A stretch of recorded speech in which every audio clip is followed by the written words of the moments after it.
Ayan guys. Susubukan natin ang ating 78 RPM. Matagal na ito sa akin mga plaka na to kasi hindi ko ma-testing kasi wala akong 78 RPM option doon sa stereo ko. So nung makabili ako ng portable turntable, meron siya na option. So tetestingin natin. Ito naman, ibinalik lang uli natin yung original niyang stylus. Ang kulay pula. Kung hindi na nga natin ito gagamitin, ito yung Ruby stylus. Ito ang gagamitin natin para dito sa mga plaka na to. So kahit masira okay lang kasi hindi ko naman talaga ito gagamitin na. Kasi pinalitan ko na nga ng mga diamond stylus na ganito. Okay, pero itong ganito at kahit yan ay hindi yan para dito sa mga plaka na to. Although mapapatunog mo ito, mga plaka na to gamit ang mga stylus na to. Kaso maaari itong masira. Kasi mas malalaki ang groove nitong ganitong klase ng ano. So maaari talaga masira ang stylus. Subukan natin.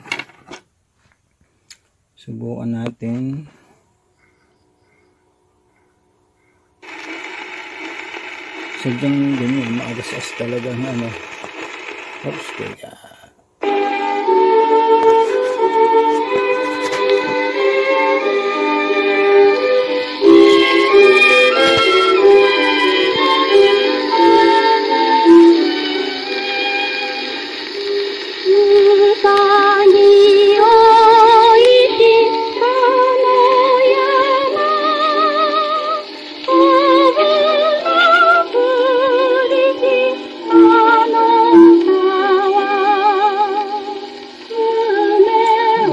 Siguro naman hindi tayo magkakaroon ng issue ng copyright dito kasi itong kanta na to ay kanta ng mga Hapon and lumang kanta na to.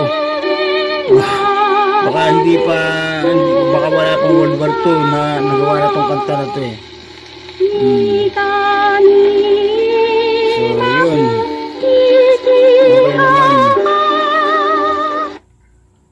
Okay naman yung 78 RPM niya. At least sa wakas narinig ko rin. Pero pag one day bibili rin ako ng stylus para dito sa 78 RPM. Ayun guys, approve sa akin ng 78 RPM niya. 78 speed nitong turntable. I-check naman natin ang ano nito. Kung pwede nating isaksak dito. Na-notice ko kasi sinaksak ko na to dun sa stereo console ko. Medyo parang hindi ko gusto yung tunog. Parang napipilas, parang ewan ko, hindi maganda sa tenga yung tunog niya. Malakas pero hindi maganda. Siguro baka compatibility ang problema, baka hindi kaya nito yung speaker nung stereo nung aking stereo console. So dito natin itatry sa maliit lang. Ang purpose natin is para mapalakas pa natin ang tunog nito. Tingnan natin kung mapapalakas pa. Patunugin natin, sana hindi ma-copyright ito. Patunugin muna natin, ito muna maririnig natin yung kanyang built-in speaker. Try natin ha. Okay, ang volume niya andito lang, sa bandang ito lang, parang alas 10 lang. Okay.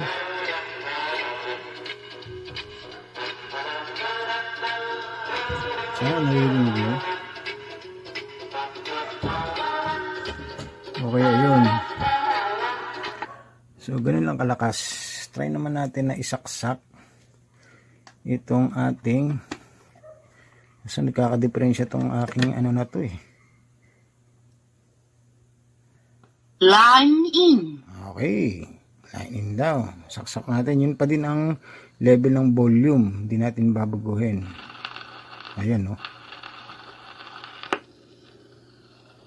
Lakas.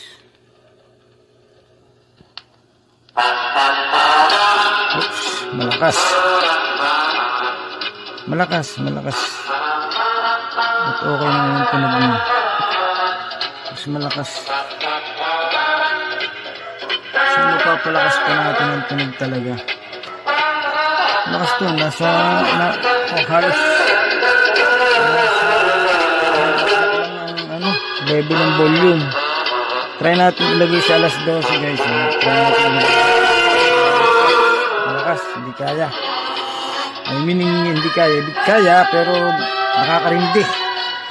Ayos naman, ha. So, pwede nyo pang mapalakas ang tunog. Konting ano-ano lang. Kasi isa nga pala sa mga na-discover kong pwedeng gamit nito. Dito, yung Bluetooth niya, pwede mong mag-serve as pause dito. Kasi pag inilipan pa ito sa Bluetooth, automatic mag-i-stop ito. Mananatili lang siya doon sa kung saan siya tumigil. So pwede siyang pause option. Try natin. Subukan naman natin ang Bluetooth, ha. Lagyan natin sa Bluetooth. Ayun, kita nyo. So try natin sa Bluetooth, ha. Okay guys, subukan natin ang Bluetooth. Susubukan natin ang Bluetooth ngayon. At ating dalhin ang knob sa BT as in Bluetooth. Okay? From phone. Ayan, nagblink yung ano. Tapos kayo na pa kasi ito nakakonek eh. Nakakonek na to. Dito tayo magmumula. Nakakonek na yan. Magko-connect na yan. And then, hanap tayo ng pwede natin. Dito tayo sa YouTube. At kahit yung mga ano lang. Hindi pwede mga kanta kasi baka makopyright tayo. So subukan natin itong puro mga kanta to eh.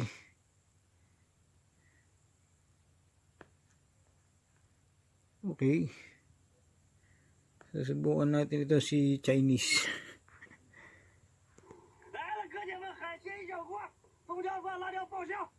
So, kailangan mong itodo yan.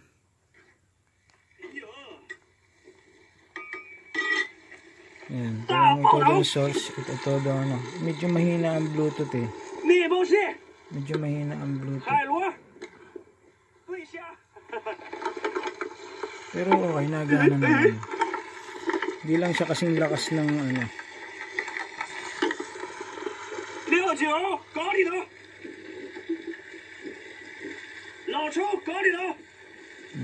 So okay naman. Nagana ang Bluetooth.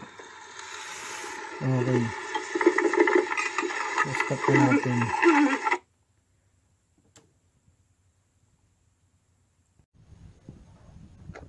So guys, titingnan natin ang speed nitong ating turntable, portable turntable. At gamit natin itong application sa cellphone, RPM speed and wow, na download ko na. Mata-download niya, free download yan sa sa Play Store. Okay?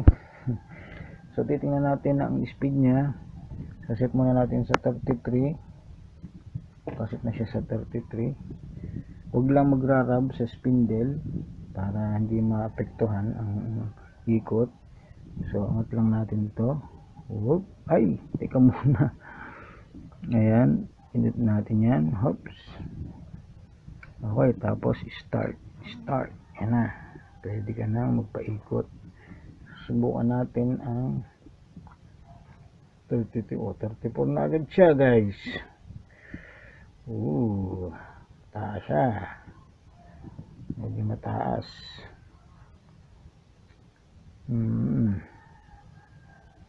Ayun. 34.46. So mataas siya. Mataas siya ng ilan ba? 10 puntos. O mahigit 10 puntos. Pero hindi na siya ganun kahalata. Hindi na rin nalalayo. Well within the ano pa rin naman. So i-check naman natin reset natin to. Check naman natin ang ayun, 45. Start.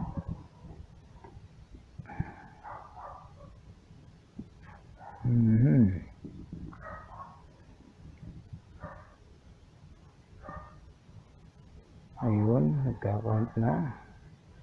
Malamang mataas din to. Pero sana hindi naman sobrang taas. Huwag ka masyado mag-expect ng accurate reading dito kasi cheap nga lang to eh. Ayan, 46.32. Dapat 45, pero nag-read siya ng 46.32, so mataas ng isang punto. Mahigit isang punto itinaas. Pero hindi naman ganoon kataas. Pag nag-play ka naman ng plaka rito, hindi pa rin naman halata na mas mataas siya sa original, mas mabilis siya sa original. Isang puntos lang ang itinataas. So okay pa rin. At nga pala guys, kung hindi kayo satisfy sa bilis, sa speed ng inyong turntable, ay it is possible to adjust the motor of this turntable. Bubuksan nyo lang itong 4 na screw sa ibabaw sa bawat corner, and ipipilip over nyo lang at pupuntahan titingnan nyo yung motor. So ayan guys, ito yung pinaka motor. So kailangan natin ng flat screwdriver again, at dito yung dalawang butas. Hindi lang makita pero naka-indicate dito high, H at saka low. So I assume na siguro ito sa 45 pag ini-adjust mo, at sa long playing 33 1/3. And ito ay may slot na parang screw na flat. So susuksok mo lang yan, pipihitin mo. And then careful lang na kailangan pagka lumapat na ang dulo nitong flat screwdriver, kailangan hindi naman lumapat itong tabihan nito doon sa tabihan nitong butas, kasi baka mag-short. Yun ang payo ng mga expert. So lalagyan mo ng electrical tape. And ako naman, satisfied naman ako sa takbo nitong motor na to. Wala naman ako napapansing mabilis yung kanyang so hindi ko na babaguhin. So ganun lang paano i-adjust ang speed. Kung sakali naman na yung inyong nabiling turntable kapag nagpatunog kayo maagang natatapos o hindi pa tapos yung kanta, patapos pa lang yung kanta natigil na agad. So I think I found out how to adjust that. Kung mapapansin, iibo-ibuin ko tong pinaka-tone arm, ha. Ayun. Yung dalawang naghihiwalay yung pagka lumalapat. Hindi ko maituro kapag ito banda na to ay dumaan dito, itong dalawang ito ay naghihiwalay. Pag naghiwalay yan, tumitigil na yung koneksyon ng kuryente, saka tumitigil ngayon yung ikot. So pagka naghiwalay yan, mapapansin, ibuin ko to, ayun, umaangat. So pag angat nun, tigil ang ng kuryente. So pag tumigil, wala na, tigil na rin yung ikot. So yun yung mechanism nito. I think ang paraan ng pag-adjust is pipihitin mo lang ito, yung screw na yan, para ma-adjust mo. Pero ito naman, wala naman itong problema. So para lang ma-adjust mo yung tamang ending nung kanta, dito ka mag-a-adjust, pipihitin mo lang ito. So ayun lang yan. Ayun So ganun lang. So ang take ko sa turntable na to? Cheap, mura lang. Hindi ko pwedeng mag-expect ng maganda kasi mura nga lang. Nakuha ko to 1,700 pero ngayon 2,000 may get. That time sale pa to, naka-sale. And yun nakuha kong separation pay dun sa pinagtrabuhan kong grocery store, yun ang pinambili ko rito. Sabi ko sana may mabili man lang ako. Kung yung binayaran mo, yun din ang makukuha mo. So hindi ganong kalakas, pero pwede mong palakasin ang tunog. Pwede mong palakasin, kakabitan mo lang siya ng external speaker na compatible sa kanya. And of course, kakailangan mo nga pala nito. Ayan, ang dalawang dulo ay parehong ano ba to? Parehong ganyan ang dulo niya eh. Ayan. Stereo. Ayan. So, ayun. Okay yung kanyang yung anti-skate. Tinuruan ko rin kayo kung paano i-adjust ang bilis ng motor. So, ayun, may ginawa natin ng paraan ang tracking force. And sa mga audio files, hindi ito para sa inyo. Siyempre, maghahanap kayo ng maganda. Lalo na kung may malalaking kita nyo, kaya nyong bumili ng mas mamahalin at mas magaganda. Pero sa mga, halimbawa, sa mga estudyante, sa mga nagtatrabaho, gustong mag-sound at mahilig sa plaka, pwede na to. Pangregalo, pwede na din. So, okay to. Makakabuo tayo ng vinyl army sa mga new generations. Gamit muna tong mga ganito. Dito muna sila mag-uumpisa at pagka may maganda na silang kita, pwede na silang mag-upgrade ng kanilang gears. No? So, okay naman. Hindi naman siya ganun kasama na kagaya ng mga sinasabi ng iba. Okay? Hindi rin makakasira ng plaka. Hindi makakasira ng plaka. Okay? Basta maniniwala sa ganun. And don't act like high and mighty na yung mga high end lang ang talagang pupwede, kasi nung panahon ng mga magulang natin, ng mga lolo natin, ay nauso na rin yung mga ganitong portable turntable na meron ng mga sariling speakers.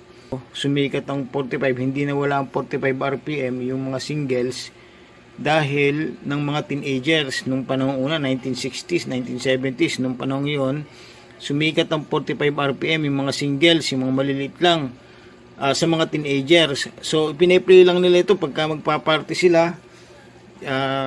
May magdadala ng player na portable, ipi-play na, magdadala naman yung bawat isa ng kanilang mga gustong mga record. So ipi-play nila. So nauuso na rin yung mga player ng mga ganito rin ang ano. So meron na rin noong panahon nila. So hindi yung mga high end lang ang pwede mong gamitin para mag-play ng mga plaka. So ayun, okay naman. Ayos naman. Till next time.